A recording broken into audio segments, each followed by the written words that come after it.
Gravity does not negotiate. When a foot strikes an uneven surface, the human nervous system has milliseconds to detect the anomaly, calculate the required muscular force, and execute a correction to prevent a fall. To evaluate this complex neuromuscular response in the clinic, physical therapists rely on assessment platforms like the Clinical Test of Sensory Interaction and Balance, or the Sensory Organization Test. But gathering the raw balance data is only the first step. Translating that data into an effective treatment plan presents a distinct clinical challenge. The problem starts at the end of the test. When a system outputs a single, consolidated composite score, it collapses highly nuanced performance data into one number. That lone figure obscures the distinction between a patient's relative demographic ranking and their actual mechanical stability. To accurately map a patient's fall risk, that composite number must be split apart. The raw assessment data has to be funneled into two distinct analytical pathways. The first pathway is the relative data stream. This metric evaluates the patient against their peers, plotting their score strictly against demographic averages. The second pathway is the absolute data stream. This metric discards demographic data entirely and measures the patient directly against the strict, unchanging physical demands of their environment. To establish rigorous and appropriate clinical goals, therapists must actively separate the results into two lenses: within normal limits, or WNL, and within functional limits, or WFL. Leaving these lenses merged creates a clinical blind spot. A therapist might discharge a patient who looks statistically secure on paper, yet remains highly vulnerable to falls out in the physical world. Let's isolate the first analytical lens, within normal limits. This is the standard baseline calculation used in nearly every initial clinical evaluation.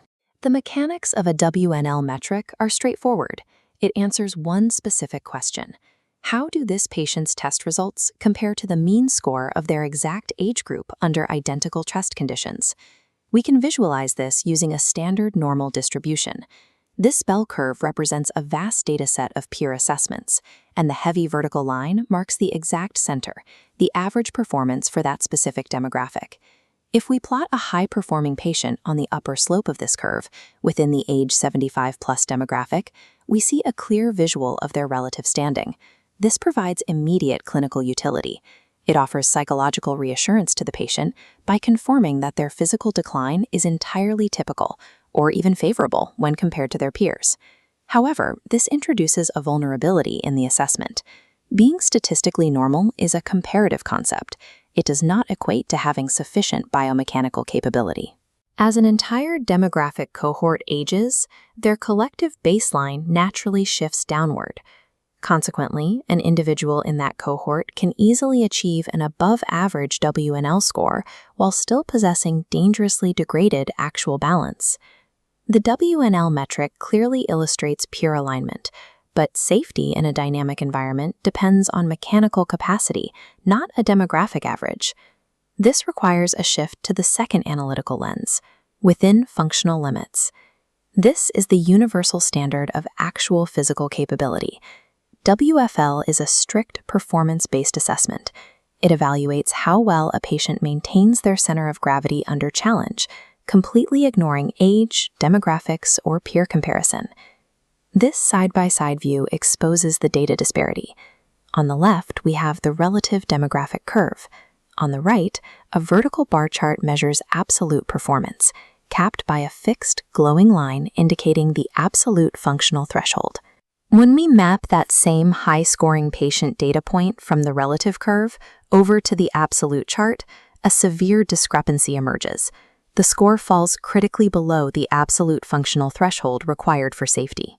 The physical demands of the world, rigid constants like gravity, inertia, and uneven terrain, do not lower their threshold simply because a patient is older.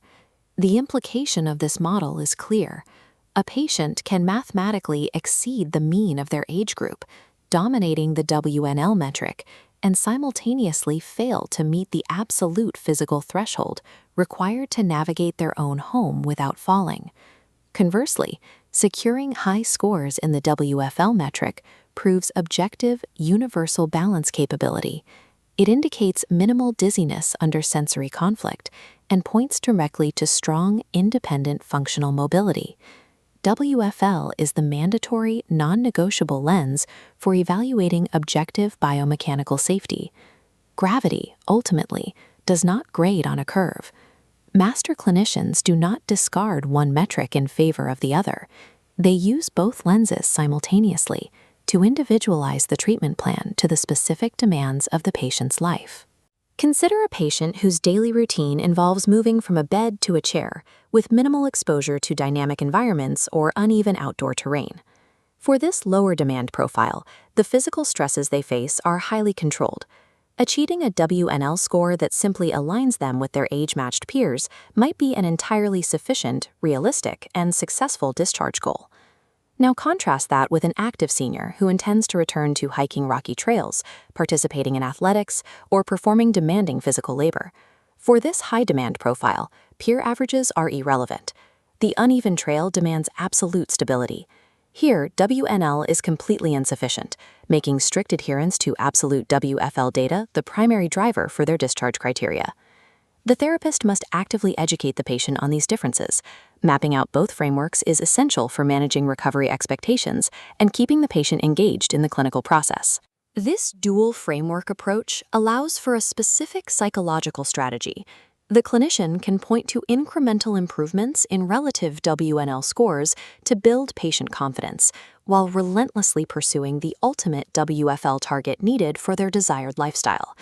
Precision in physical therapy goal setting relies entirely on this discrimination. The clinician must select the specific analytical metric that accurately maps to the patient's real-world functional expectations. The CTSIB and SOT platforms are highly sophisticated diagnostic tools, but they still only generate isolated data points within a controlled laboratory setting. Exclusive reliance on quantitative lab data misses the complexities of a patient's real-world environment. The clinic floor is flat and predictable. The outside world is not. To build a complete care profile, those WNL and WFL charts must be integrated with qualitative clinical inputs. The raw assessment scores become just one node in a larger network, branching out to connect with patient history, self-reported function, and real-world observation. When these elements merge, they consolidate into a unified, comprehensive evaluation. Integrating a detailed patient history provides necessary human context. It reveals the chronic conditions, previous injuries, or specific medications that are actively influencing both the absolute and relative test scores. Meanwhile, self-reported function and the direct observation of the patient navigating complex environments act as the ultimate real-life verification of those lab-based results. This systems approach ensures the treatment plan remains grounded in both technical data and the patient's lived experience. It confirms for both the patient and the healthcare team that the clinical path is personalized and verified. The clinical objective is the restoration of movement. A statistical average on a screen is merely a tool to gauge that progress. Mastering the intersection of relative and absolute data, paired with rigorous holistic observation, is what equips clinicians to guide patients toward lasting, meaningful functional independence.